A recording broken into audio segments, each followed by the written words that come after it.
मैं जानता हूं कि सिकंदर खुद तो ये बात कभी तुमसे करेगा नहीं। वो बहुत अनापरस्त है, अपनी मां की तरह।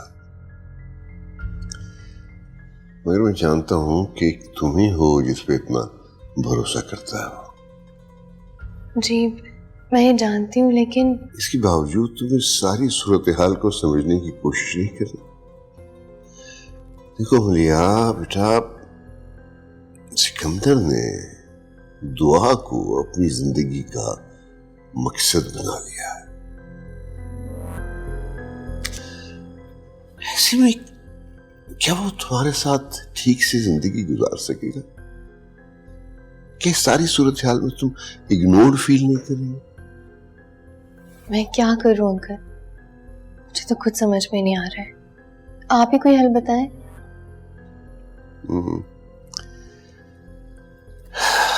वही मेरे ज़हन में तो एक ही हल आता है कि तुम सिकंदर से शादी कर लो।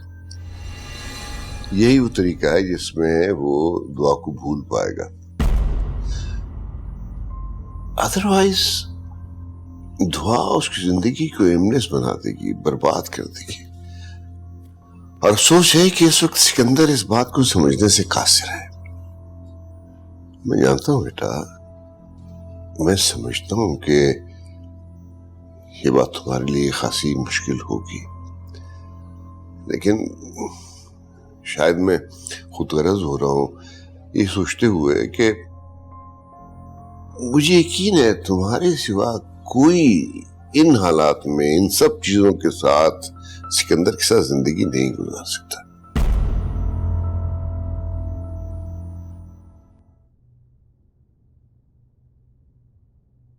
अगर आपको और अम्मा को कोई एतराज ना हो तो। बेटा मुझे तो कोई एतराज नहीं है, बल्कि मुझे तो खुशी होगी। नजफ मेरा खून है। मैं बात करता हूँ तुम्हारी माँ से। नहीं अब्बा, अगर आप पहले नजफ से बात कर लें तो। अम्मा ने तो पट्टा डालना ही है, लेकिन नजफ की भी मर्जी हो तो। ठीक कह रहे हो बेटा तुम, बात करता हूँ। और वैसे भी अब्बा, नजफ जिस दुख से गुजर रही है और जो कुछ उसके साथ हुआ है, उसके बाद मुझे लगता है कि यही तरीका है जिससे हम उसकी जिंदगी में खुशियां ला सकते हैं। बहुत अच्छी सोच है बेटा तुम्हारी। मैं बात तो करूंगा तुम्हारी माँ से, मगर मुझे नहीं लगता कि तुम्हारी माँ इस बात पर आसानी से राजी हो जाएगी। तुमने नजफ के साथ उसका रवैया देखा है? कितना बुरा सलूक करती है वो नजफ के साथ। वो तो यहां नजफ का रहना भी पसंद नहीं करती। इस तरह तो यही तो डर है अब्बा, इसीलिए मैं चाहता हूँ कि आप उनसे सबसे आखिर में बात करें। इस बहाने हमें नजफ की मर्जी का भी पता चल जाएगा।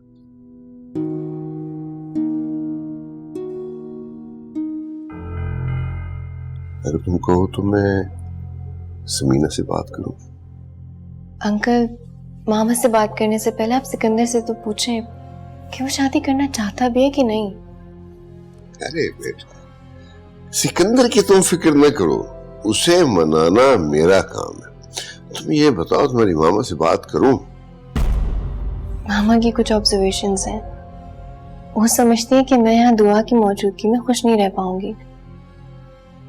बेटा मैं समझ सकता हूँ, तुम्हारी माँ के अंदेशे भी दुरुस्त है।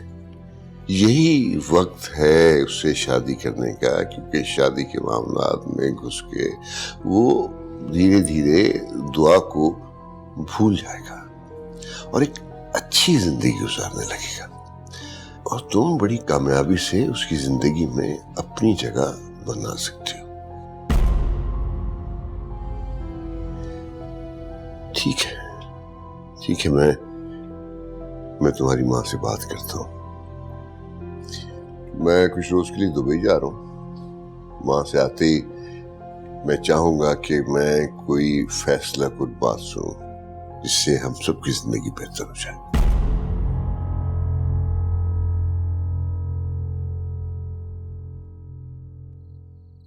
थैंक यू मलिया, तुम आ गए। तुम्हारे आने से आसानी हो गई। थैंक यू किस बात का? तुम्हें जब जरूरत होगी तुम मुझे अपने पास ही पाओगे। मुझे वाकई तुम्हारी जरूरत कभी कभी पड़ती है, और मुझे अंदाजा है कि तुम कभी मुझे इनकार नहीं करोगी। लेकिन मैं ये भी जानता हूं कि इस बारे में जिस तरह तुम सोचती हो उस तरह मैं नहीं सोच सकता। क्यों नहीं सिकंदर? तुम्हें मेरी फीलिंग्स में कोई कमी नजर आती है क्या, या मुझ पर भरोसा नहीं है? या फिर कोई है तुम्हारी जिंदगी में जिसके लिए तुम ये सब महसूस करते हो?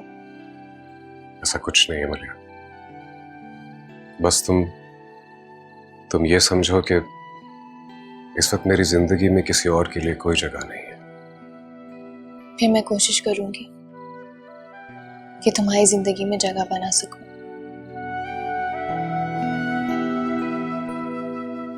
अच्छा, फिलहाल कल तुम ऐड दे देना मेड के लिए, और कोशिश करना कि 2 से 3 दिन में मिल जाए।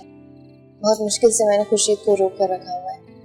हाँ, ऐड तो मैं कल ही दे दूंगा और फिर इंटरव्यूज करके किसी को फाइनल कर लूंगा। हाँ ठीक है, लेकिन जिसको भी फाइनल करो देख लेना कि उसकी उम्र ज्यादा ना हो, क्योंकि दुआ को हैंडल करना आसान नहीं होगा, और ये काम कोई कम उम्र ही कर सकती है।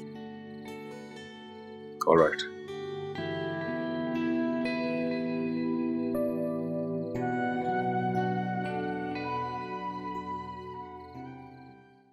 मामू, ये आप क्या कह रहे हैं? ये कैसे हो सकता है? मैंने जुबैर भाई को हमेशा अपना भाई समझा है, मैंने कभी इस हवाले से सोचा ही नहीं। ये तुम्हारी शराफत है बेटा,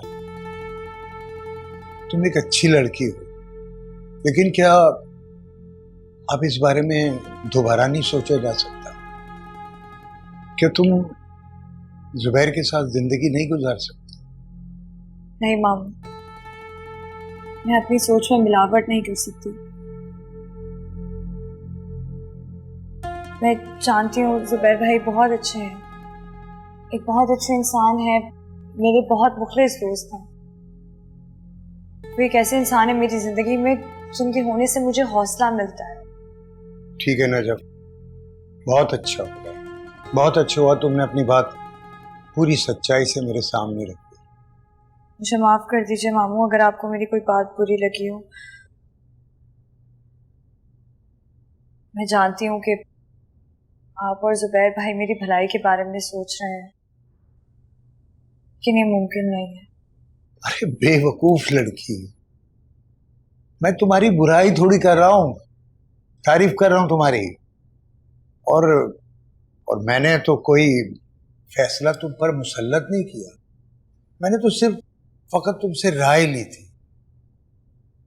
तुम्हें एतराज है तो ठीक है, इसमें कोई बुराई भी नहीं है। मैं ये जानता हूं, अच्छी तरह से जानता हूं कि तुम कभी मेरे फैसले पर इनकार नहीं करती।